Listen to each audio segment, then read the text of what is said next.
Hermanos, cordiales saludos, amigos y hermanos.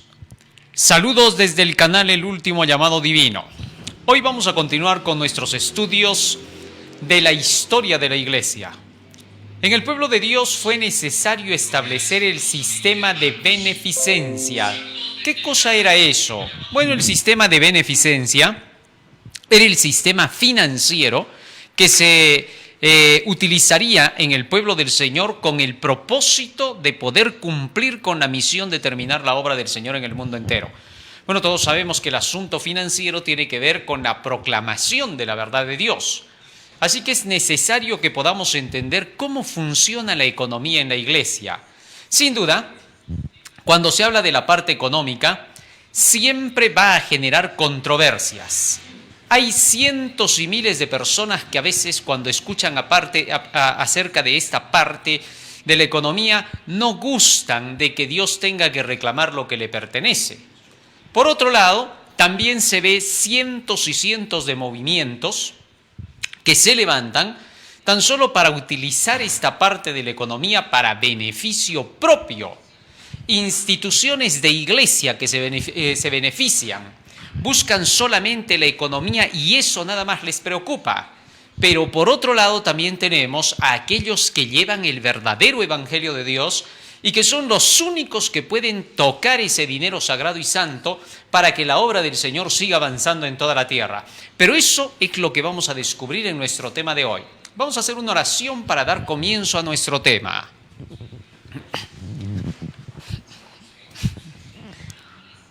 Bondadoso Padre que moras en los cielos, Creador del universo, Rey de reyes y Señor de señores. Estamos agradecidos a ti porque nos das la vida y la salud y te rogamos que tu presencia nos acompañe para la presentación de tu palabra. Que seas tú mismo, Señor, quien nos guíe e ilumine en el conocimiento de la verdad. En el nombre de Jesús. Amén. Amén, Señor. La palabra del Señor nos indica que en todos los tiempos su pueblo ha tenido un sistema económico.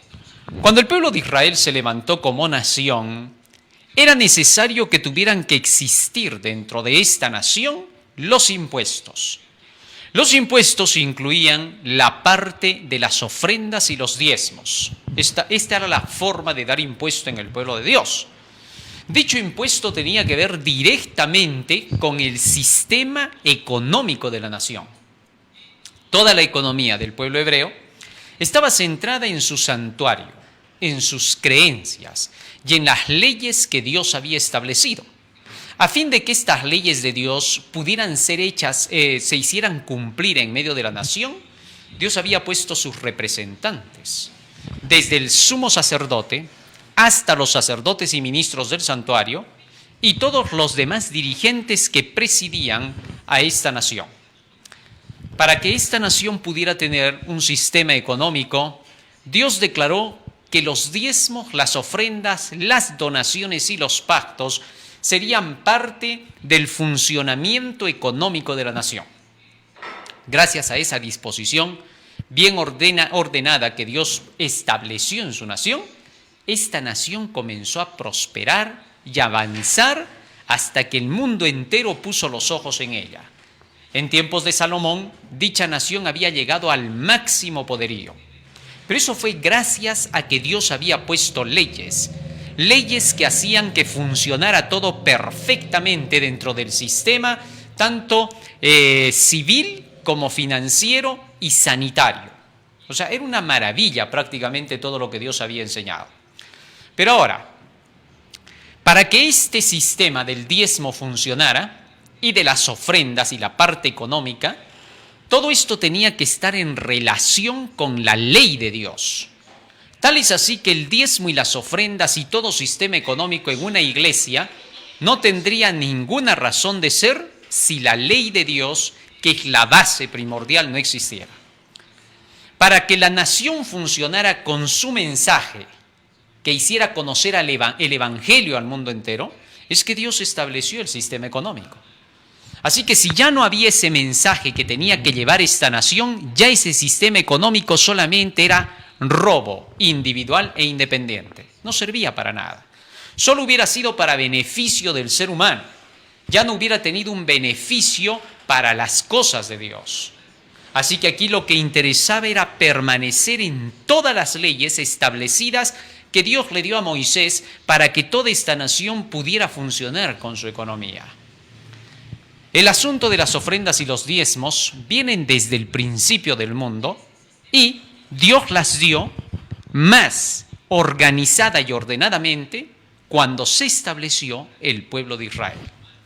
Cuando nosotros vemos en la Biblia desde el libro de Génesis en el capítulo 4, ya la Biblia nos habla de cómo Caín y Abel tenían que traer una ofrenda delante del Señor. Libro de Génesis capítulo 4. Y en el versículo 3, y aconteció que andando el tiempo, que Caín trajo del fruto de la tierra una ofrenda a Jehová. Y Abel también trajo de los primogénitos de sus ovejas, de lo más gordo de ellas, y miró Jehová con agrado a Abel y a su ofrenda. Así que entonces el sistema de ofrendas ya venía desde el principio. Era algo que Dios reclamaba como parte de él para que se conociera el evangelio de salvación. El evangelio, a través de los sacrificios y los ritos que hacían Caín y Abel, se estaba predicando, mostrando cómo se realizaba la salvación en el hombre por medio de la expiación de la sangre del corderito para el perdón del pecado, a fin de que se viviera una vida de obediencia a los mandamientos de Dios. Y cuando Dios vio que Abel obedeció perfectamente en traer su ofrenda tal como Dios había pedido, dice que bendijo a Abel. Mientras que Caín no recibió la bendición de Dios porque éste quiso traer una ofrenda de acuerdo con su antojo, no de acuerdo con el Evangelio. El Evangelio decía que se tenía que traer un animalito y que tenía que ser degollado para que representara al Mesías que vendría a salvar a la humanidad. Pero no quiso aceptar esto Caín, hizo de lado a la parte del Evangelio y solamente se dedicó a sus buenos frutos, a querer mostrar prácticamente, en otras palabras, yo traigo lo mejor, entre comillas, para Dios, porque no era lo mejor lo que estaba trayendo, y le entrego eso a Dios, y si Dios quiere que lo acepte, así es mi ofrenda y punto. No, señor, la ofrenda se tenía que dar solo para que sea conocido el evangelio real, que era el matar el corderito para el perdón del pecado y la transformación por la gracia a través de la obediencia como la dio Abel. No había más. Una obediencia perfecta es todo lo que Dios pedía. Asimismo, hasta el día de hoy, el Evangelio del Señor sigue enseñando lo mismo. El perdón de los pecados por haber transgredido la ley de Dios y una vida de obediencia perfecta a sus mandamientos, tal como lo hizo Abel por medio de la fe. Cuando se predica así el Evangelio, cuando se da esta verdad, entonces el sistema financiero recién funciona en favor de lo que Dios pide. Recién está yendo, en otras palabras, a las manos de Dios. Porque tú nunca has visto a Dios que baja la mano para recibir sus diezmos, sus ofrendas y se los lleva hasta el cielo. No, eso no pasa. Eso lo hace a través de su evangelio. Donde su evangelio, donde está su nombre, ahí es donde el Señor acepta este tipo de sistema económico devuelto para que su obra siga avanzando. En el libro de Deuteronomio, en el capítulo 12, también el Señor le dijo a Moisés lo siguiente. Fíjate lo que dice acá. Deuteronomio capítulo 12, versículo 11. Y al lugar que Jehová vuestro Dios escogiere, para poner en él su nombre, el nombre del Señor es su evangelio, ¿no? Dice, a los que creen en su nombre les dio la potestad de ser hechos hijos de Dios. Donde estén reunidos dos o más en mi nombre, allí estoy yo presente, dice el Señor, San Mateo 18:20. Tal es así que entonces el nombre del Señor es su evangelio, su ley, su palabra, su verdad. Y donde está su verdad, su evangelio, ¿qué había que hacer? Versículo 11 sigue diciendo, y al lugar que Jehová vuestro Dios escogiere, para poner en él su nombre, allí llevaréis todas las cosas que yo os mando, vuestros holocaustos, vuestros sacrificios, vuestros diezmos, las ofrendas elevadas de vuestras manos y todo lo escogido de los votos que hubierais prometido a Jehová. Tal es así que solamente en el lugar donde estuviera su nombre, donde estuviera su evangelio, allí se tendrían que llevar los diezmos y las ofrendas para el avance de la obra del Señor. En Malaquías capítulo 3 vuelve a repetir el Señor lo mismo. Malaquías capítulo 3. O sea, aquí lo que interesa es que esté el Evangelio. Fíjate, existe la Iglesia Católica, existen las iglesias protestantes, existen cientos de movimientos, pero hay que ver dónde se predica la verdad. Tú jamás darías, por ejemplo, en una iglesia que tú sabes que no está la verdad, de donde tú ya saliste. Porque al darte cuenta de que en esa iglesia donde estabas había error y había mentira, entonces tú ya no puedes dar tu apoyo económico allí porque solo se apoya para la causa de la obra de Dios. Es por eso que no lo das a Roma, es por eso que no lo das al protestantismo que dejó la ley de Dios. Dios levantó un pueblo, levantó una iglesia para estos últimos días a partir de 1844, que se llamó el Pueblo de Dios Adventista del Séptimo Día, donde se proclama el Evangelio del mensaje de los tres ángeles, como lo hemos visto a través de toda la historia que hemos estudiado. Y que la única característica que hace saber quién es verdadero y fiel es el que tiene el mensaje de los tres ángeles. Y esta iglesia se caracterizó por eso a partir del tiempo cuando comenzó la hora del juicio.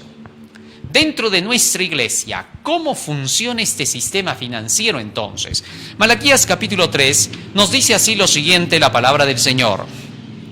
Malaquías capítulo 3, versículo 8 hasta el 10. ¿Robará el hombre a Dios? Pues vosotros me habéis robado. Y dijisteis, ¿en qué te hemos robado? En vuestros diezmos y ofrendas. Malditos sois con maldición porque vosotros la nación toda me habéis robado. En esta ocasión en Malaquías, Dios estaba reclamando tanto a los dirigentes como al pueblo que todos le habían robado. No dijo me han robado los del pueblo o solo me han robado los pastores, no.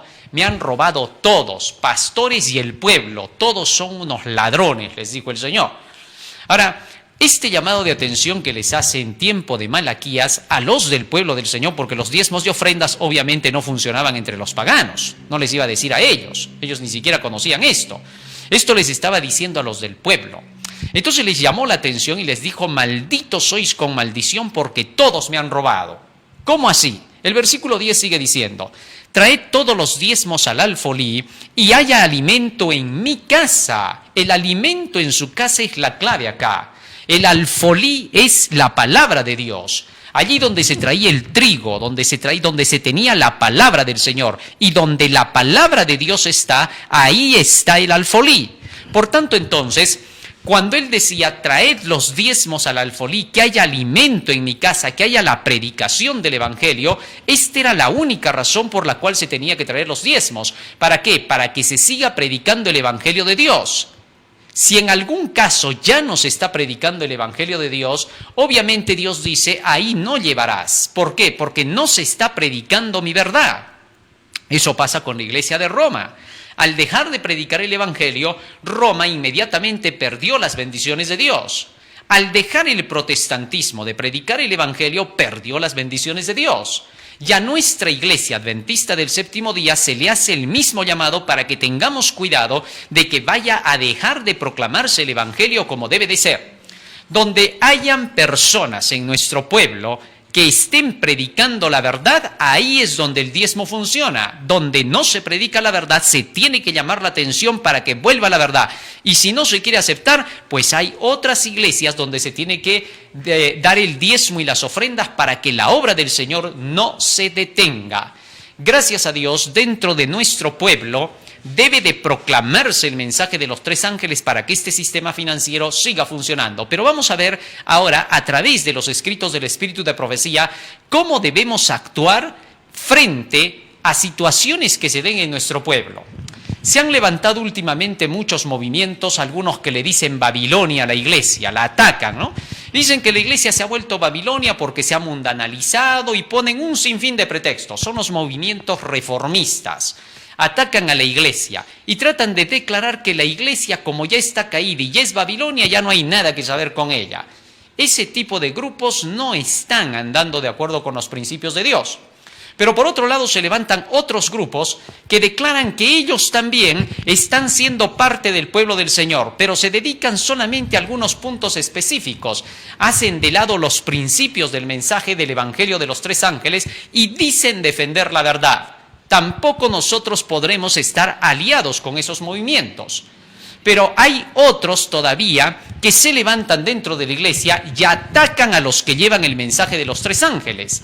Y estos todavía dicen a los que llevan el mensaje de los tres ángeles, cuidado con ellos, que no hay que recibir los que están fuera de la iglesia, y les inventan mil cosas para que no se den los diezmos a ese tipo de personas que están predicando el evangelio. Ese otro grupo que ataca dentro de nuestra iglesia, ese grupo es el que no predica el evangelio. Ese lado no ha de recibir el apoyo económico, solamente los que estén proclamando el mensaje de los tres ángeles, ya que la única base es la predicación del evangelio. Pero bien, vamos a analizar qué dice la mensajera del Señor sobre todas esas cosas. Analicemos todo lo que es para nuestra iglesia. Lo que voy a leer a continuación solo es valedero para el pueblo adventista del séptimo día, para nuestra iglesia a nivel mundial, desde nuestra asociación general hasta todos los que predicamos el mensaje de los tres ángeles a nivel mundial. Todos los que no predican el mensaje de los tres ángeles no están contados en estas citas que voy a leer porque no es para ellos. Por ejemplo, si un pastor dentro de nuestra iglesia se levante y no quiere predicar los tres ángeles, ninguna de estas citas vale para él porque él no está contado ante los ojos de Dios como alguien a quien Dios ha llamado. A menos que se arrepienta y se ponga a predicar los tres ángeles. Bueno, es sencillo de entender. Hasta un niño comprende lo que acabo de decir porque es lógico que solamente Dios reconoce a aquellos a quienes llamó. Y a quienes llamó, es fácil de darse cuenta a quienes ha llamado. Tú te vas a dar cuenta de una persona a quien Dios ha llamado cuando proclama la verdad de Dios. No hay otra forma de saber qué cosa es el llamado. No le vamos a creer a una persona que venga diciendo, sentí que Dios me llamó, por eso estoy en esta obra. No, tus sentimientos no tienen nada que ver con el llamado de Dios. Los llamados de Dios no son sentimientos. Dios llama con su palabra. He aquí estoy a la puerta y llamo. Si alguno oye mi voz, dice. No dice si alguno siente que lo toqué. No, si alguno oye mi voz. El que escucha su palabra, el que conoce el evangelio y el que lleva el evangelio se nota al kilómetro que Dios lo llamó. Y aquel que no lleva su palabra se nota al kilómetro que es llamado por sí mismo. Se llamó a sí mismo y él quiere hacer lo que Dios no le mandó. Corre sin ser enviado. Bien, así es como se reconoce con facilidad, gracias a Dios por su palabra, a los que son de Dios. Dice así, debemos dar el diezmo, nos dice la mensajera del Señor, por cuanto esto es una orden divina. El Señor ha hecho depender la proclamación del evangelio de las labores y donativos voluntarios de todo su pueblo. Fíjate lo que dice, el Señor ha hecho depender la proclamación del evangelio de las labores y donativos voluntarios de todo su pueblo. O sea, el evangelio requiere de la parte económica para que tenga que funcionar. Nadie puede decir a otra persona, ¿sabes qué? Van a llevar el evangelio, pero que no existe el sistema económico. Eso es imposible, no se puede. ¿Por qué? Porque Dios ha dado otra orden, así de sencillo. Si se habla del tema del diezmo, no es simplemente porque queramos decirle a la gente, ya pues apoya, tenemos que llevar el evangelio. No, sino porque es un mandato de Dios, porque es una orden divina. Tal es así que nadie podría venir a decir, por ejemplo, si el gobierno dijera que funcionen las iglesias, pero vamos a suspender los diezmos, no van a tener que dar.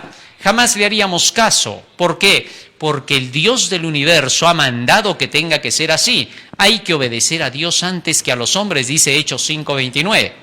Y Dios ha dado parámetros. Porque algunos en el mundo podrían declarar así, claro, sí, pero hay algunos que se aprovechan con los diezmos y las ofrendas, sí. Pero eso es cuando no se siguen los parámetros de la Biblia. Hay reglas. Solo para el ignorante en las cosas del evangelio no va a saber por qué está dando. Por eso tú no puedes dar el diezmo si primero no te han explicado con la Biblia texto por texto cómo se tiene que devolver y para qué es. El diezmo tú no lo das porque te da pena el pastor que tiene 15 hijos, 6 hijos, 4 hijos y pobrecito, ¿con qué va a alimentar? Tú no le das el diezmo porque tenga el cargo, porque tenga un cartón que haya terminado teología. Eso no le da valor para recibir el diezmo. Si así fuera, todos los teólogos pues tendrían ya diezmos en las manos. Pero lamentablemente no, terminas teología y ni siquiera te dan el diezmo porque todavía te están mandando por ahí hasta el día que te llaman. ¿Te das cuenta? Entonces no es el cartón el que te hace que te den el diezmo. El que te hace que recibas el diezmo es porque entras en la labor de la predicación del Evangelio. Otra razón no hay. Tal es así que si no respondes en la labor del Evangelio, tampoco puedes recibir. Muy bien. Dice más. El que proclame el mensaje de misericordia a los hombres caídos, tiene también otra obra que hacer. Los que llevan el Evangelio, ¿qué cosa tienen que hacer? A saber, la de presentar a la gente el deber de sostener la obra de Dios con sus recursos. Es decir, todos los que vamos predicando el Evangelio de Dios, tenemos también una labor que hacer. ¿Cuál? Enseñarle a la gente que la obra del Señor necesita de recursos económicos para que se tenga que avanzar con la labor. Así que nadie de los que predican el Evangelio sería un predicador del Evangelio real si no predica este tema del diezmo y las ofrendas. Se tiene que hablar, la gente lo tiene que saber porque es una orden divina, no es simplemente porque la iglesia lo quiera. Entonces, cuando nosotros enseñamos, tenemos que mostrar que hay reglas en la palabra para que nadie se levante diciendo yo también predico, porque se ve mucho, ¿no? Cientos y miles que se levantan diciendo yo también predico, yo también enseño, pero otra cosa es que sepan el Evangelio, si lo conocen, si están bien preparados, ahora sí, calladitos y sin decir nada tenemos que aceptar lo que Dios manda, porque si no lo hacemos, desobedecemos a Dios y cometemos pecado. Y si más aún nos queremos oponer a quien conoce, a quien sabe, a quien demuestra que lleva el Evangelio, y queremos decir que está mal y queremos buscar pretextos, pecamos contra Dios, perdemos nuestra salvación porque simplemente nos estamos oponiendo a la labor del Espíritu Santo. Bien, así es como Dios lo estableció en su palabra. Por eso hay equilibrio. Dios quiere que antes de que tú tengas que dar tus diezmos y ofrendas en una iglesia, primero averigües qué dice la Biblia, que leas bien. Nunca puedes dar el diezmo y las ofrendas si primero no has entendido este tema. Sería un error que tú llegues a una iglesia, des tus diezmos sin saber para qué los estás dando. No tiene ningún sentido. Tú tienes que saber, tú tienes que conocer. Cuando conozcas, recién actúa. Nunca hay que actuar por la emoción, la ilusión y la ignorancia. Porque después tú mismo, que haces eso, y que dices, no, es que yo le doy porque es el pastor y es un gran teólogo y yo tengo que dar porque él dice que esta es la organización, la institución, yo tengo que dar ahí. Tú vas a ser el primero en después acusar, porque tú vas a decir, no, yo solamente daba porque dice que había que dar. No, estás mal. El fanatismo es peligroso. Tú tienes que dar cuando hayas estudiado, cuando sepas dónde, cómo y por qué. Recién Dios te va a aceptar, porque el día que Cristo venga y tú le digas, Señor, pero es que en esa iglesia pedían, hijito. Cuando tú te has bautizado en esa iglesia, ¿te han enseñado el tema del diezmo? ¿Conocías? ¿Leíste tú la Biblia? ¿Viste lo que yo pedía? No, Señor, pero yo confiaba porque eran tus siervos. Yo nunca te he enseñado, hijito, a confiar en nadie, ni en tu sombra. En el único que tú tienes que confiar es en Dios. ¿Por qué? Porque si yo digo algo en mi palabra y se cumple de acuerdo con mi palabra, tú estás recién obligado a tener que hacer algo. Pero si tú no leíste y solo de emoción hiciste las cosas, hijito, discúlpame, tú no entras al cielo porque en el cielo vas a hacer lo mismo. Uno de estos días te vas a cansar de mí y vas a levantar revolución en el cielo y vas a decir que yo también estoy mal. Así que antes de que tú puedas hacer algo, hijito, tienes que conocer. Qué bonito, ¿no? Cómo Dios nos educa. Más aún, sigue diciendo, debe enseñarle a la gente que una porción de sus recursos pertenece a Dios ya ha de ser dedicada de una manera sagrada a su obra. Y debe presentar esta lección tanto por su ejemplo como por sus preceptos. Esto es algo interesante. No solamente el predicador dirá a la gente de la iglesia que tiene que dar el diezmo, él también tiene que devolver el diezmo.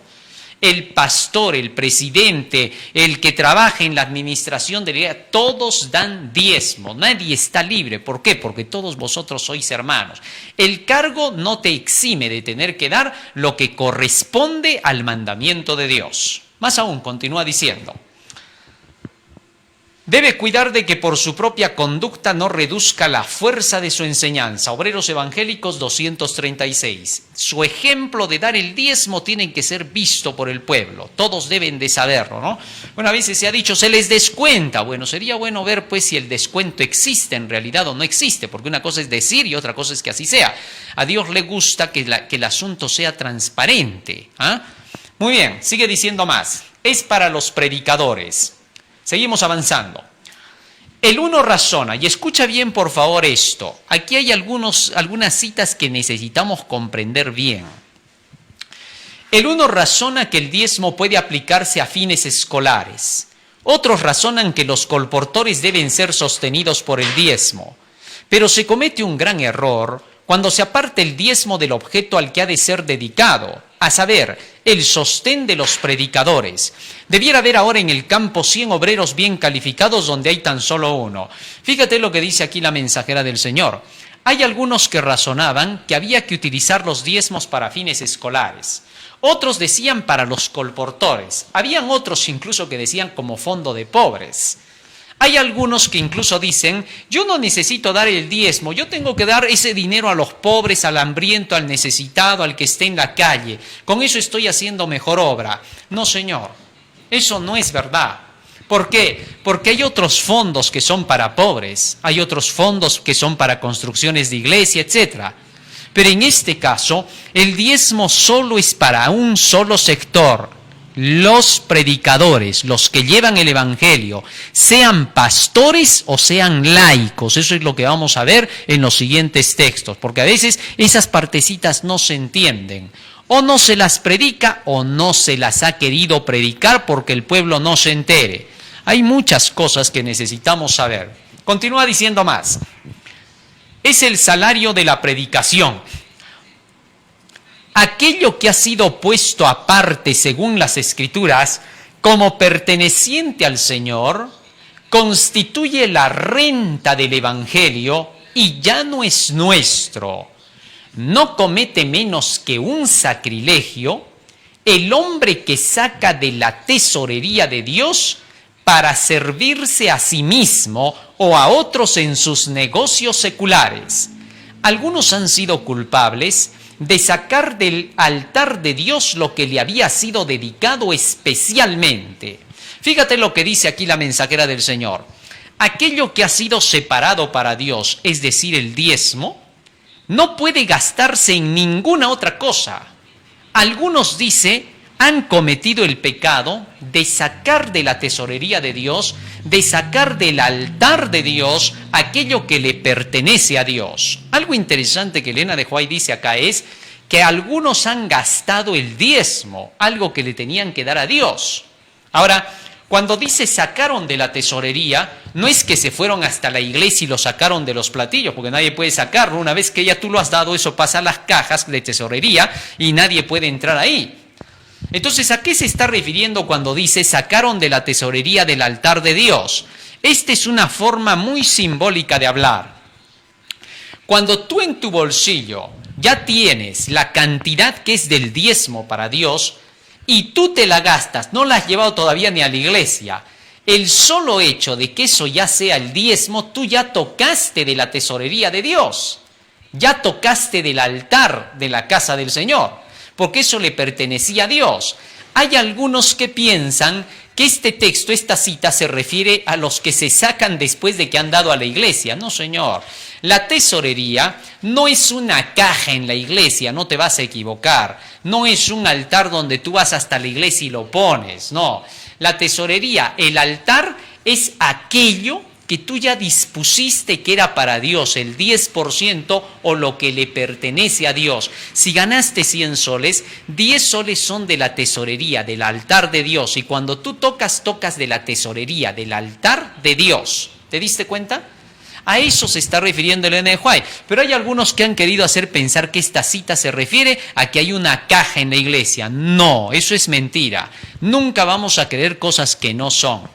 En el Antiguo Testamento, en el templo del santuario, ahí sí había una caja.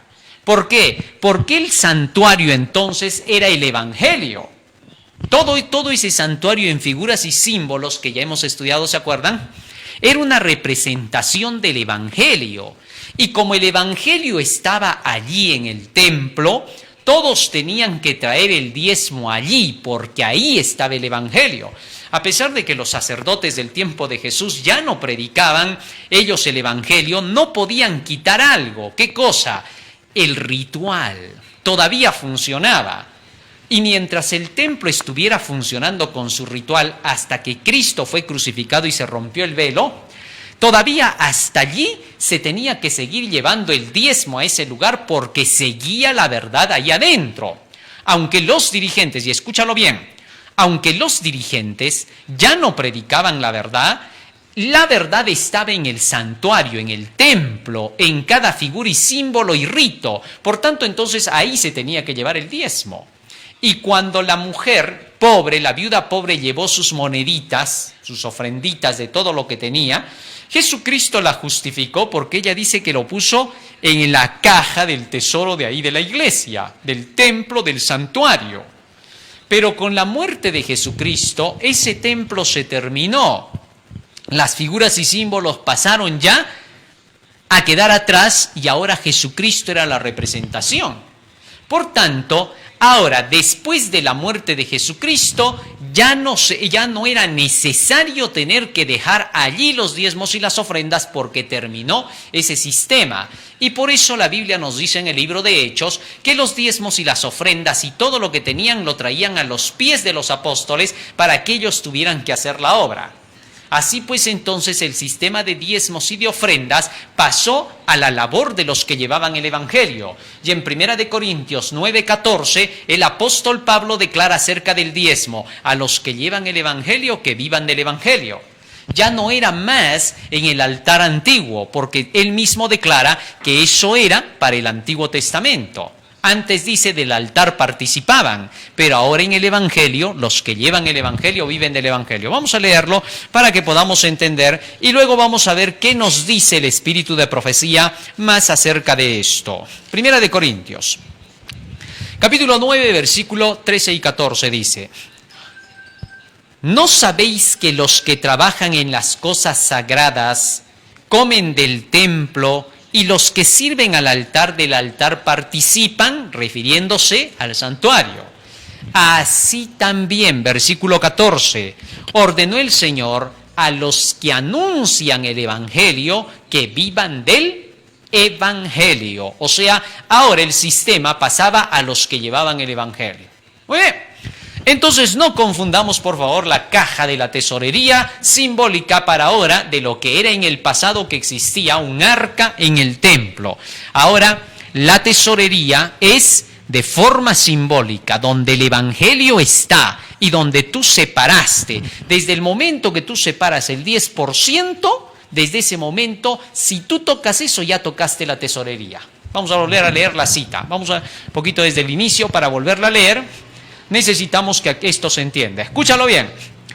Aquello que ha sido puesto aparte según las Escrituras, como perteneciente al Señor, constituye la renta del Evangelio y ya no es nuestro, es decir, el diezmo, el 10%. No comete menos que un sacrilegio el hombre que saca de la tesorería de Dios para servirse a sí mismo o a otros en sus negocios seculares. ¿Viste? Eso quiere decir que el que está tocando acá es el miembro de iglesia cualquiera que está tocando lo que todavía no ha llevado a la iglesia, pero que lo está dedicando a sus negocios seculares, lo que era de Dios. Sigue diciendo más. Algunos han sido culpables de sacar del altar de Dios lo que le había sido dedicado especialmente. Todos deben considerar este asunto en la debida luz. Y escucha ahora: cuando se hallen estrecheces, no tome nadie dinero consagrado a propósitos religiosos para emplearlo para su propio beneficio, acallando su conciencia con decir que lo devolverá en algún tiempo futuro. Mucho mejor será reducir los gastos para que correspondan a los ingresos, restringir las necesidades y vivir dentro de los recursos de uno que emplear el dinero del Señor para fines seculares. Obreros Evangélicos 236. ¿Qué te parece? Esto sí que es clarísimo, ¿no? No se puede, dice, tocar lo que le pertenece al Señor cuando todavía esté en tu bolsillo. Muy bien.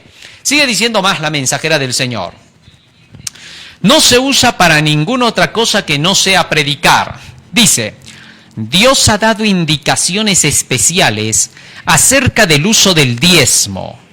Él no se propone que su obra quede estorbada por falta de recursos. Fíjate lo que está diciendo, ¿eh? Los diezmos son los recursos para la obra del Señor, a fin de que no se haga la obra al azar por la suerte, ni se cometan errores. Él ha presentado muy claramente nuestro deber acerca de estos puntos. La porción que Dios se ha reservado no ha de ser dedicada a ningún otro propósito que el especificado por Él. No se sienta nadie libre para retener su diezmo a fin de emplearlo según su criterio. No se ha de emplear para uso propio en caso de emergencia, ni debe dársele la aplicación que parezca conveniente, ni siquiera en lo que pueda considerarse como obra del Señor. Obreros Evangélicos 236. Fíjate lo que dice la mensajera del Señor. El diezmo y las ofrendas solo son para la predicación del Evangelio, nada más. No es para tus emergencias, no es para tu uso personal en tus necesidades. No, Señor, solo es para los que llevan el Evangelio, la predicación de la verdad. Si alguien está predicando, es para ese tipo de personas. Como Pablo dice, al que lleva el Evangelio, vive del Evangelio. Y solo esas personas pueden disponer de aquello que Dios separó especialmente para que su obra avance. Servirá para ministrar en la obra del Señor y para la persona a fin de que viva con eso y siga predicando. Qué maravilloso, ¿no? Cómo Dios ha ordenado las cosas. Pero sigue diciendo más la mensajera del Señor. No es para actos de caridad. Dios desea que todos sus mayordomos sigan exactamente las disposiciones divinas. No han de trocar los planes de Dios haciendo algún acto de caridad o dando algún donativo o alguna ofrenda cuando y como les parezca bien a los agentes humanos.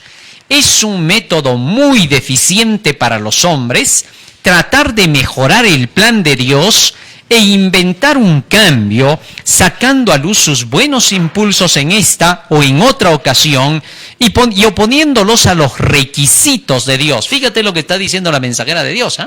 Dice, no se puede utilizar los diezmos para obras de caridad.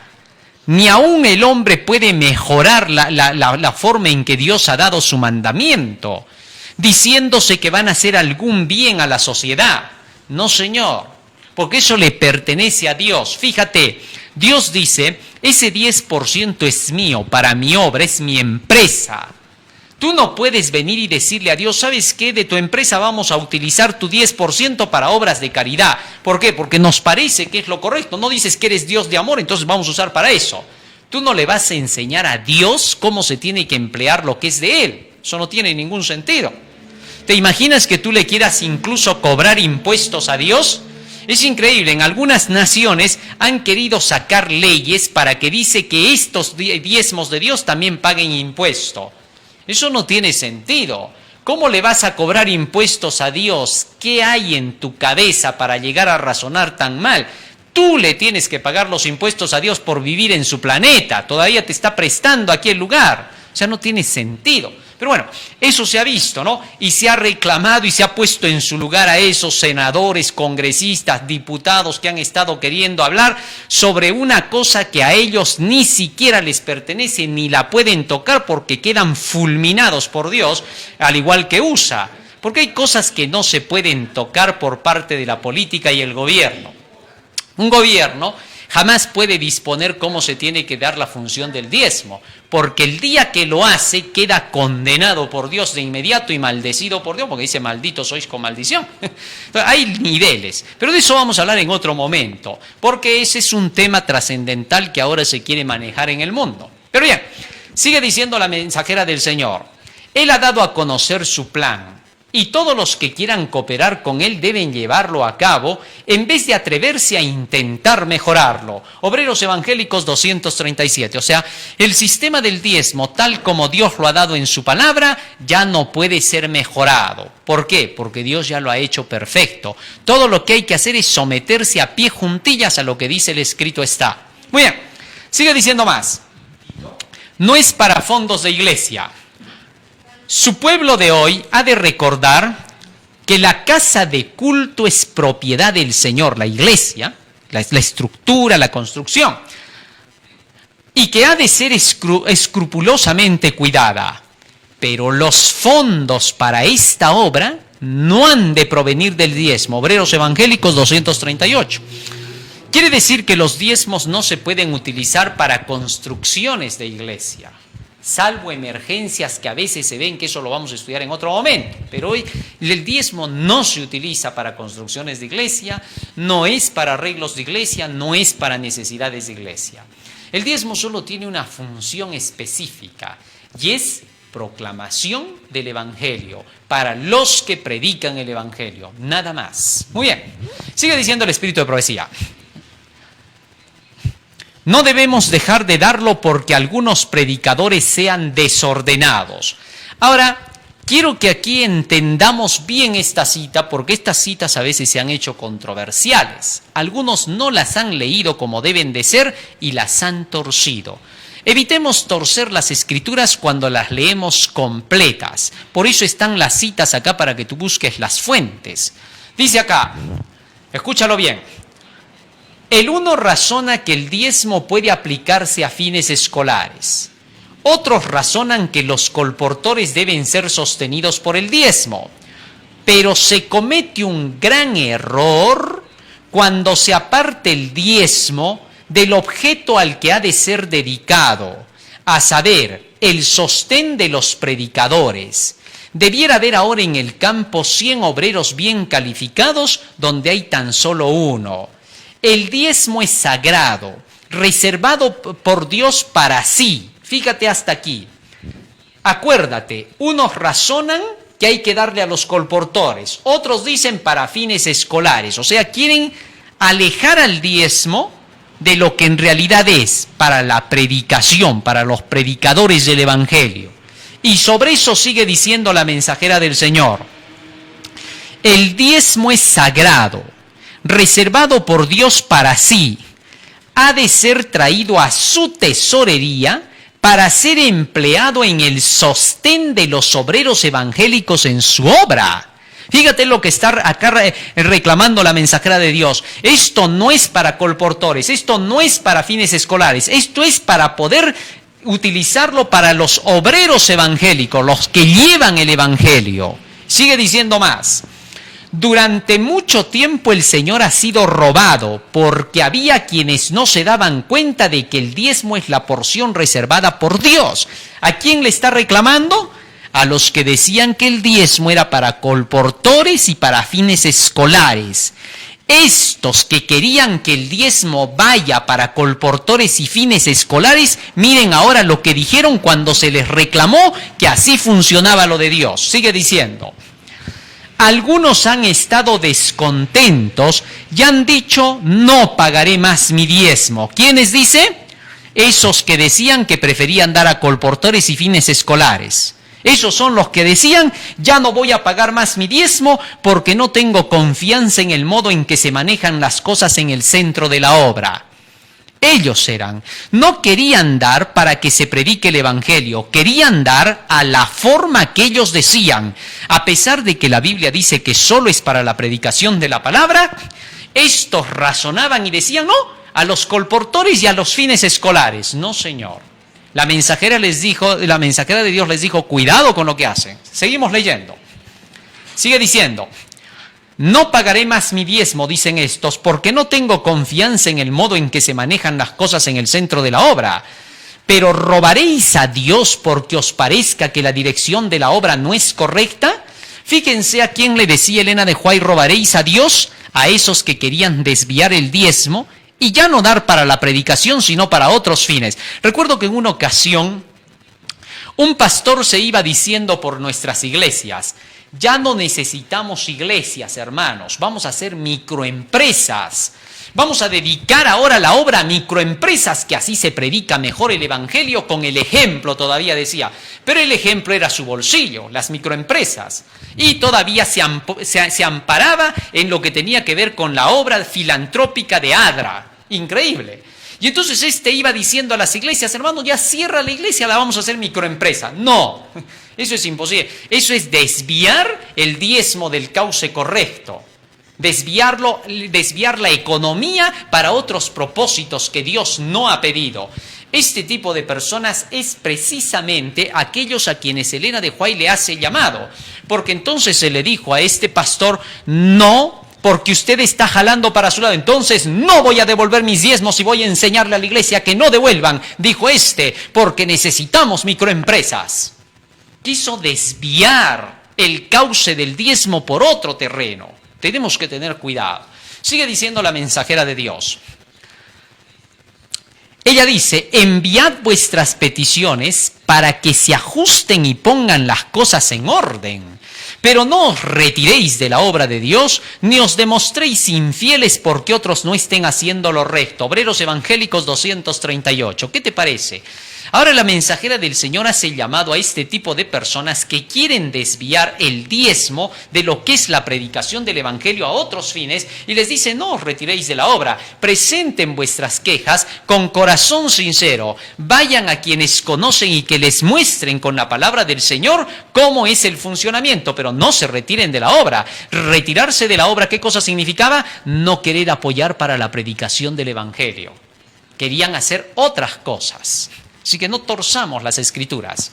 Más aún dice aquí, ¿a quiénes debemos dar el diezmo? ¿Quiénes son los que tienen que recibir diezmo dentro del pueblo? Dice así, a nosotros como siervos de Dios, dice Elena de White, nos ha sido confiado el mensaje del tercer ángel, el mensaje que nos une. Fíjate, nos ha sido, dice, confiado este mensaje, y ese mensaje es el que une al verdadero pueblo. Los que dentro de la iglesia no aceptan el mensaje del tercer ángel son divisionistas, dice Elena de White. No están unidos, no se unen. Solo el tercer ángel une, ningún otro mensaje. Aunque tú veas que 500,000 de toda la iglesia se juntan y dicen estamos unidos, ya no en los tres ángeles, solo en el amor, amor, amor, amor.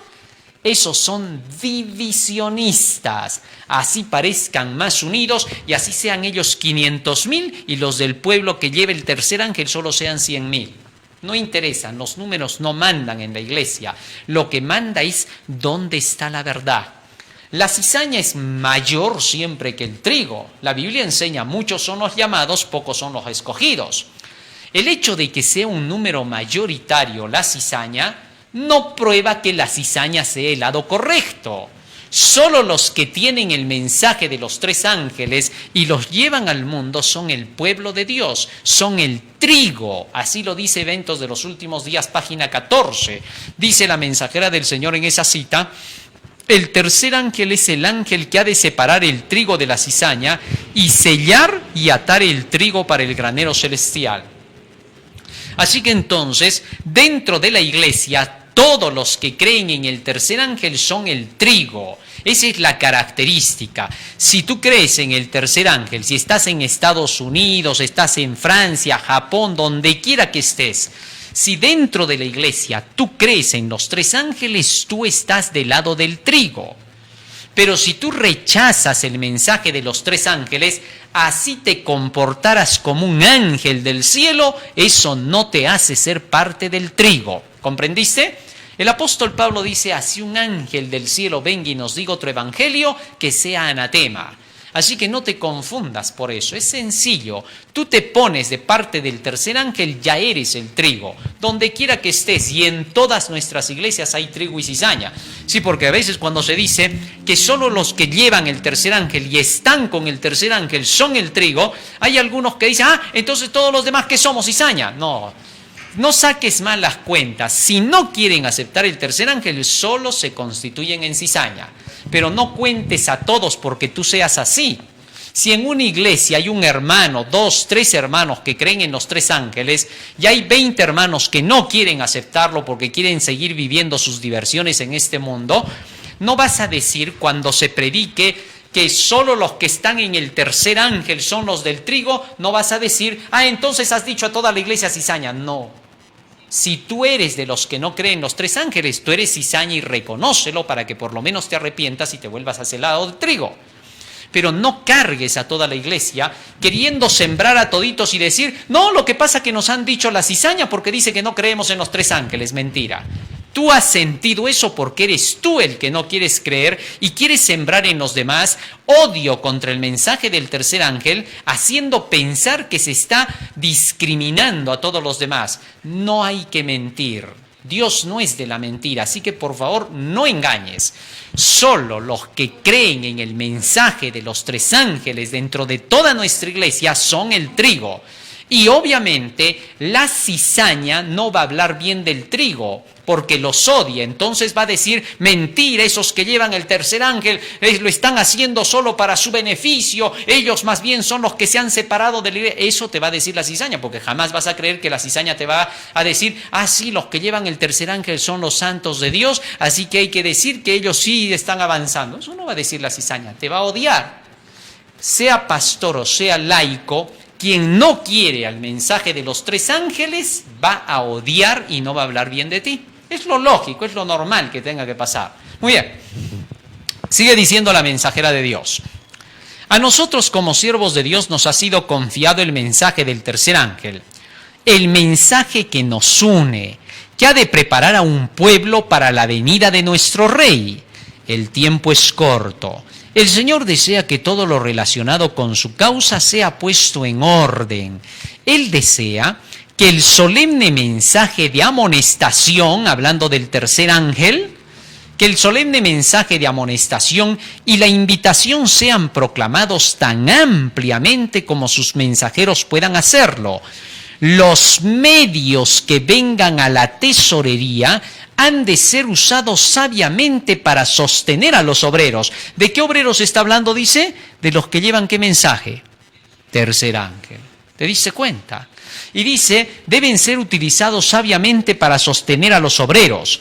Nada que impide el progreso del mensaje, nada que se interponga con ese mensaje debe ser permitido en nuestros planes. Notas biográficas 463. O sea, Elena de White está diciendo, nada que se oponga al tercer ángel va a ser sostenido por nuestra tesorería. No, porque el día que se haga eso, se está insultando al Espíritu de Dios, porque se está distribuyendo contrario a lo que manda el Espíritu, a otro canal. Se está mintiendo al Espíritu Santo. ¿Comprendiste? Entonces la cita es clarísima. Solo para los que proclaman el mensaje de los 3 ángeles. ¿Correcto? Y estamos hablando de todos los que son predicadores del Evangelio, sean pastores o sean laicos. ¿Comprendiste? Sí. Tengo que aclarar eso porque hay algunos que aprovechadamente dicen, cuando se predique estos temas, o sea que solo está diciendo a esos que llevan de sus grupitos el tercer ángel, solo a esos. Ellos tratan de confundir y decir grupitos para que la gente piense que no es la misma iglesia. Y porque en casos, a veces esto, ¿qué ha pasado? Dirigentes incluso de nuestra iglesia, lamentablemente, pero es que esto es historia de la iglesia, esto pasó y tiene que volver a pasar, dentro de nuestra iglesia, entran en conflicto con los que llevan el mensaje de los 3 ángeles, no quieren aceptar lo que están predicando y desprestigian a los que llevan el tercer ángel y dicen, no son de esta iglesia, porque ya están disciplinados, ya los han sacado, ya por aquí, ya por allá. Inventan 100.000 cosas, que el papel nada más puede aguantar eso, pero la realidad es otra. Y entonces algunos hermanos han llegado a pensar de que cuando se dice solo para los que llevan el tercer ángel, se está hablando de algo aislado de la iglesia, cuando no es así. Por eso estoy aclarando. Todo predicador que lleve el mensaje del tercer ángel, sea pastor o sea laico, tendrá que participar de acuerdo con el mandamiento de Dios. ¿Correcto? Pero hay parámetros para cada cosa. Sigue diciendo más. El diezmo es un pago. Ahora, esto es lo que hay que entender. Muchos piensan que el diezmo no es un pago, que el diezmo lo doy porque siento ganas de darlo, porque me da pena la iglesia y le tengo que dar, o porque por agradecimiento ya voy a entregar. No te equivoques. El diezmo es más que eso. Vamos a ver qué cosa es según lo que dice el Espíritu de Profecía y la Biblia. Dice así: Dios puede cumplir sus promesas. Sus recursos son infinitos y Él los emplea todos en el cumplimiento de su voluntad. Y cuando ve un fiel cumplimiento del deber en el pago del diezmo, esto es lo que tienes que grabártelo. El diezmo es un pago. Hay algunos que algunas ocasiones astutamente han dicho que el diezmo no es un pago, para que no tenga que ser devuelto a aquellos que predican el evangelio, sean pastores o sean laicos. Entonces han dicho, tú lo das en agradecimiento a que el pastor te trae la verdad, a que Jesucristo dio su vida por ti, por eso tú lo das, no lo das por otra cosa. No, Señor. Este es un sistema financiero de Dios y el que entró en su iglesia se compromete a pagar aquello que recibe de parte de Dios en beneficio de otros. Ese pago que se hace es para que les llegue el evangelio a los demás. Es un compromiso que tú haces con Dios al aceptar su evangelio. Por eso tú no puedes aceptar el evangelio sin primero oírlo.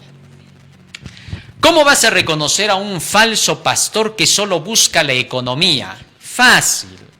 Estos solo te predican una semana y ya te quieren bautizar.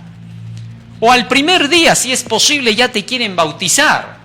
No te han dado el evangelio, no conoces las doctrinas y quieren que te bautices. Por más que tú pidieras ser bautizado sin conocer todavía las doctrinas, el pastor que es hijo de Dios y no del diablo te dirá, no hermano, primero tienes que hacer un estudio de las doctrinas de la iglesia. No se te puede bautizar si tú no estás convertido. Así que el texto dice que primero hay que arrepentirse, convertirse y luego bautizarse. El orden es estricto. Cristo dijo, vayan a predicar el evangelio y luego bautícenlos en el nombre del Padre, del Hijo y del Espíritu Santo. En San Marcos 16:16 dice que aquel que cree en el evangelio y se bautiza será salvo, mas el que no cree será condenado. O sea, la creencia es necesarísima. ¿Comprendiste? Así que para que una persona se bautice, primero tiene que estar convertida. La conversión no es un sentimiento, la conversión no es una emoción. La conversión es conocer qué pide el evangelio, aceptar, creer lo que dice ese evangelio y recién pasarse de parte de ese evangelio para querer practicarlo. Tú no vas a querer practicar el evangelio que no has conocido. No tiene sentido. ¿Cómo va a entrar a las aguas del bautismo una persona que todavía está con todas sus costumbres mundanas? Eso no tiene sentido, eso no es conversión. Solo se está mojando.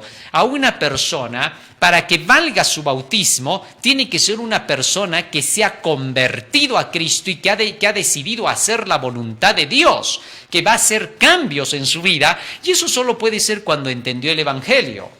Pero si tú la bautizas simplemente sin conocer eso, solo la has bañado. Le has dado el gusto de bañarse un rato porque eso no lo acepta Dios.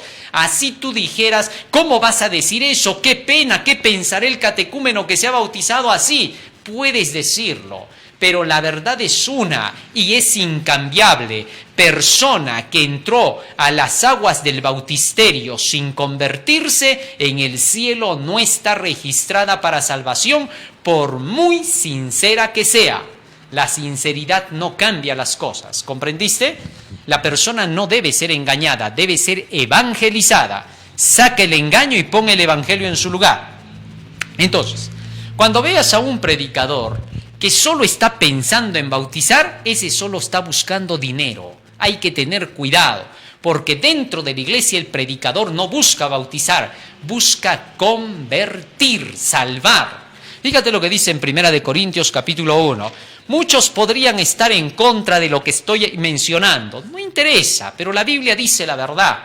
Si la Biblia lo dice es así, si no lo dice no es así.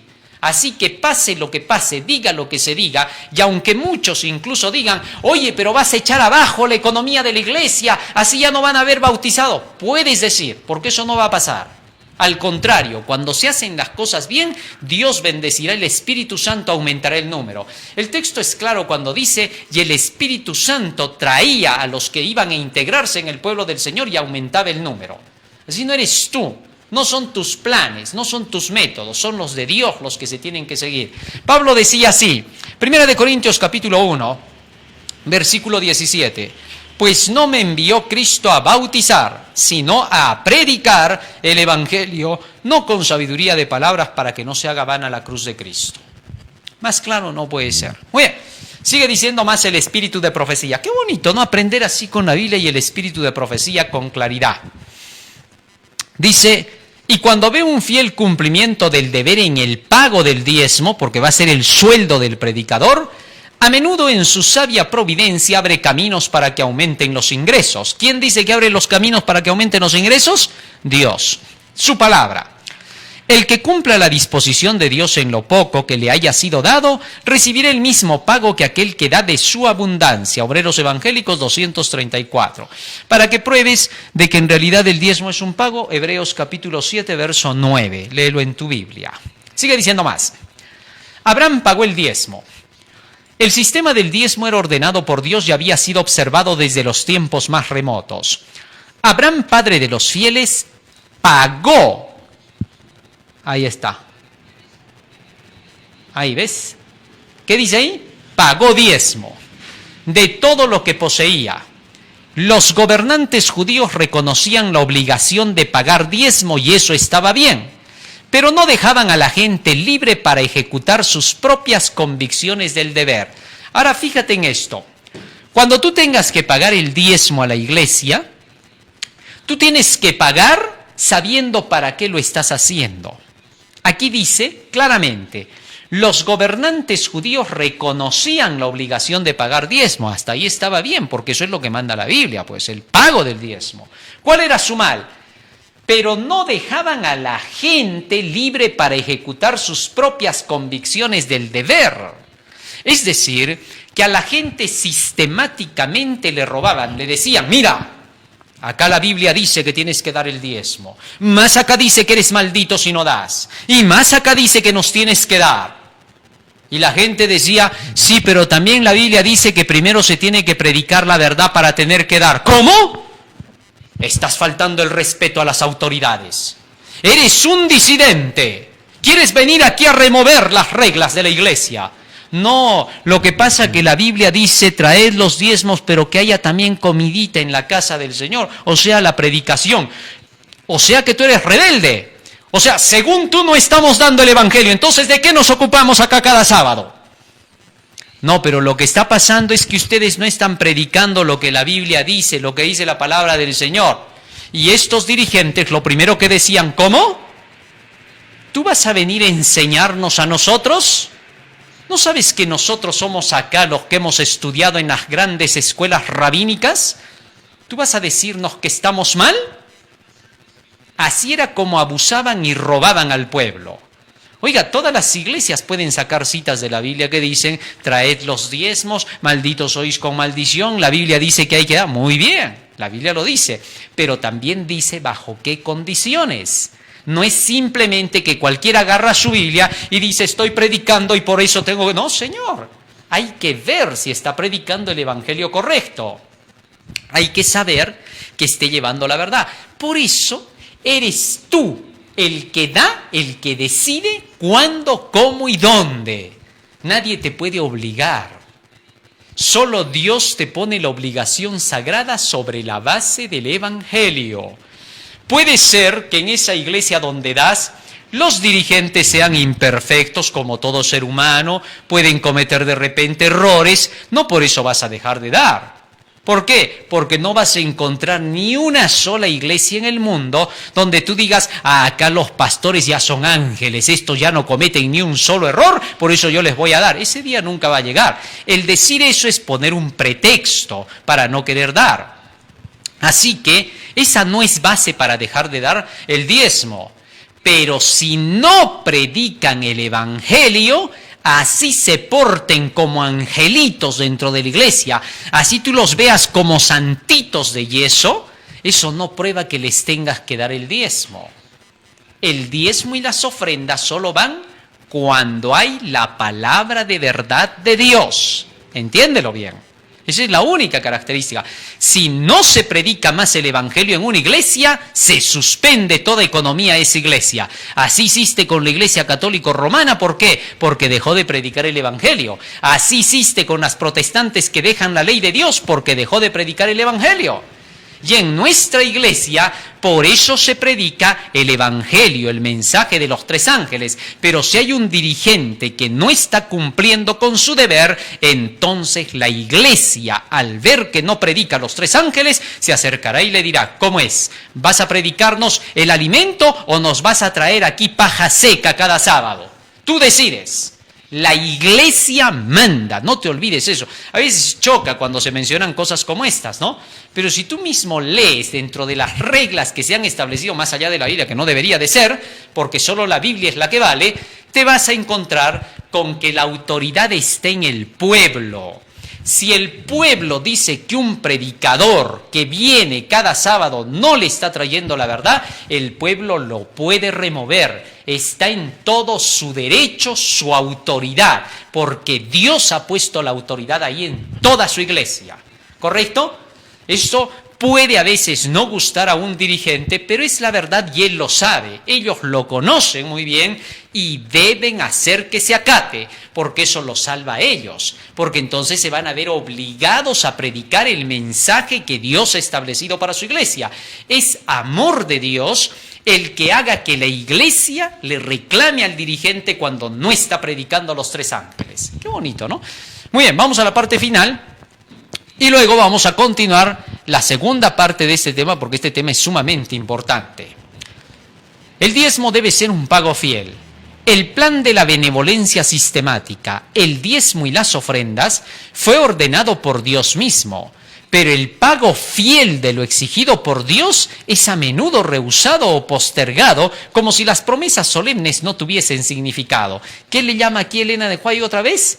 Pago fiel. O sea, el diezmo es un pago, porque es el sueldo de los predicadores. Muy bien, en nuestro próximo tema vamos a hablar acerca de quiénes son los que participan de ese diezmo y ofrendas. Es ahí donde vamos a ver las citas del Espíritu de Profecía que nos dicen que tanto laicos como dirigentes son los que reciben el diezmo, y vamos a ver qué requisitos se exige de cada uno de ellos, para que podamos saber cuándo tenemos que dar de forma sana, de forma saneada, de forma transparente.